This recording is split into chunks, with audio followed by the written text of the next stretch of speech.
आप सबको मेरा झारखंडी जोहार।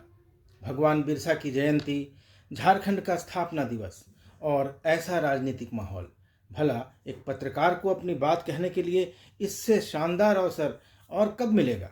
इसलिए भी मैंने भी इसी दिन को अपने नए यूट्यूब चैनल जन मन की बात की शुरुआत करने के लिए चुना है।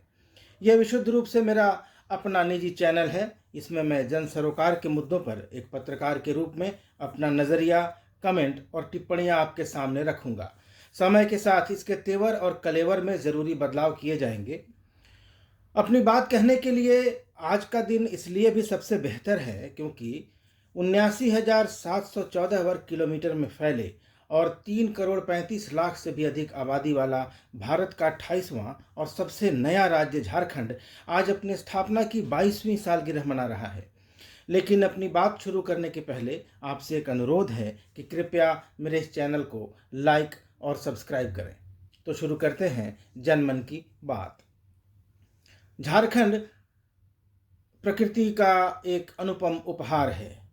प्रकृति ने इसे बेशुमार सुंदरता और बेहिसाब नेमतों से नवाजा है। लेकिन बिहार से अलग होने के 22 वर्षों में यह 5 चुनाव, 11 मुख्यमंत्री और 3 बार राष्ट्रपति शासन का गवाह भी रहा है।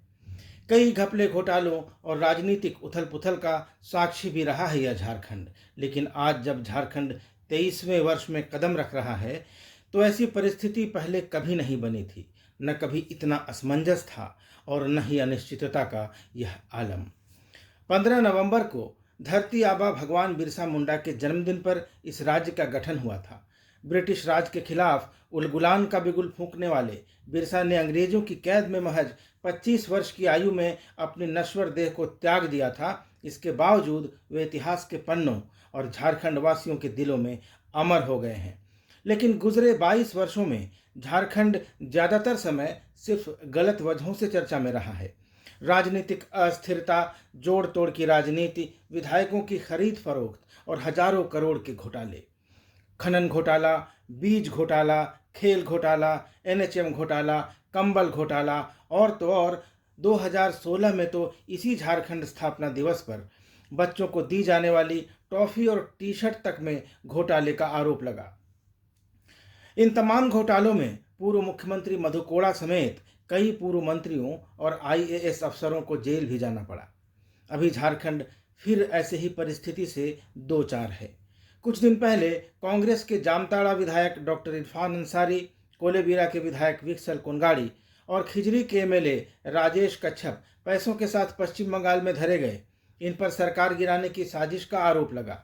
एक तरफ मुख्यमंत्री हेमंत सोरेन को प्रवर्तन निदेशालय यानी ईडी ने 17 नवंबर को पूछताछ के लिए बुलाया है, तो दूसरी ओर निर्वाचन आयोग हेमंत सोरेन के पद पर रहते हुए अपने नाम खनन लीज जारी करने को लेकर उन पर कार्रवाई के लिए अपना मंतव्य पिछले 25 अगस्त को ही राजभवन को भेज चुका है।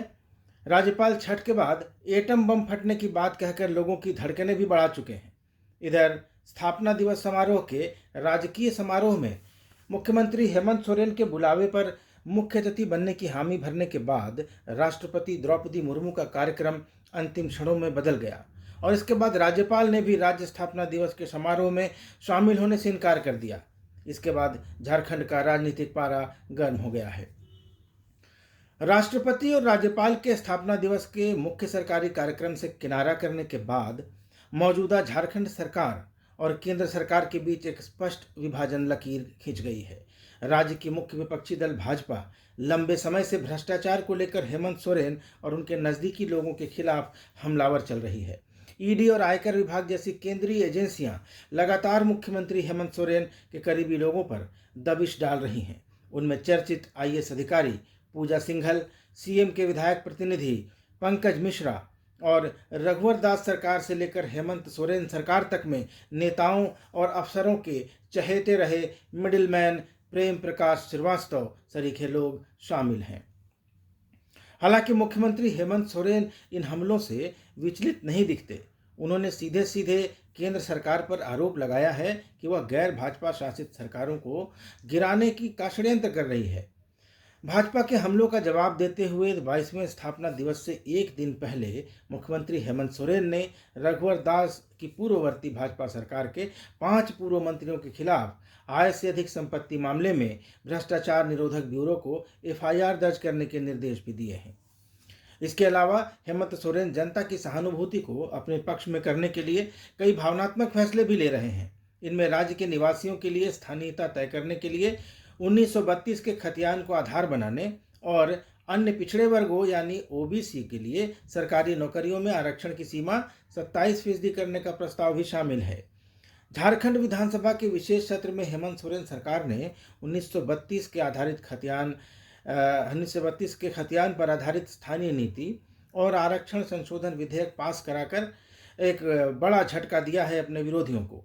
इस विधेयक के अनुसार वैसे सभी लोग झारखंड के स्थानीय या मूल निवासी कहे जाएंगे जिनका या उनके पूर्वजों का नाम 1932 या उसके पहले के खतियान में दर्ज होगा।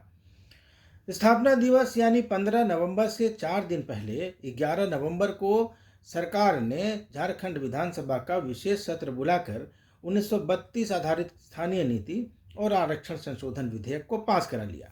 इस विधेयक के अनुसार अब वही लोग झारखंड के मूल निवासी कहे जाएंगे जिनका नाम 1932 के खतियान में दर्ज होगा।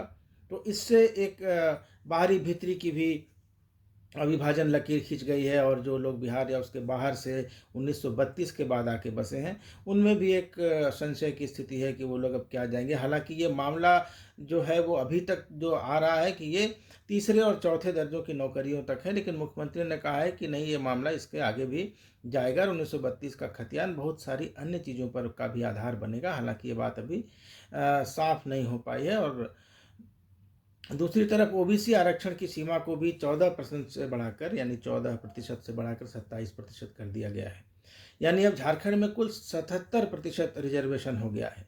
अब प्रदेश में अनुसूचित जनजाति यानी एसटी को 28%, पिछड़ा वर्ग यानी ओबीसी के लिए 27% और अनुसूचित जाति यानी शेड्यूल कास्ट एससी के लिए 22% आरक्षण लागू करने का प्रस्ताव है। यह लागू हो जाएगा बशर्ते केंद्र सरकार इन दोनों प्रस्तावों को 9वीं अनुसूची में शामिल करने के राज्य का प्रस्ताव स्वीकार कर ले। ये हेमंत का एक बड़ा मास्टर स्ट्रोक कहा जा रहा है, क्योंकि ये एक ऐसा प्रस्ताव है कि भाजपा तक को इसका समर्थन करना पड़ा। इस तरह हेमंत सोरेन ने काफ़ी चतुराई दिखाते हुए इस मसले को केंद्र के पाले में डाल दिया है। अब वो पास हो जाए तो हेमंत की बल्ले बल्ले, न हो तो ठीकरा केंद्र पर फोड़कर हेमंत सोरेन अपना राजनीतिक हित साध सकते हैं। इसके अलावा भी सरकारी कर्मचारियों की पुरानी पेंशन योजना को लागू करके और पुलिसकर्मियों की 13 महीने के वेतन योजना को लागू करने जैसी लंबित मांगों को पूरा करके हेमंत सोरेन ने आदिवासी मूलवासी जनता के साथ साथ सरकारी कर्मचारियों को भी लुभाने और उन्हें अपने पक्ष में साधने का एक अच्छा प्रयास किया है। राजनीतिक दांवपेच से देखें तो हेमंत सोरेन भाजपा पर भारी पड़ रहे हैं। अब सबकी निगाहें राजभवन में पड़े चुनाव आयोग के लिफाफे और ईडी की अगली कार्रवाई पर टिकी है।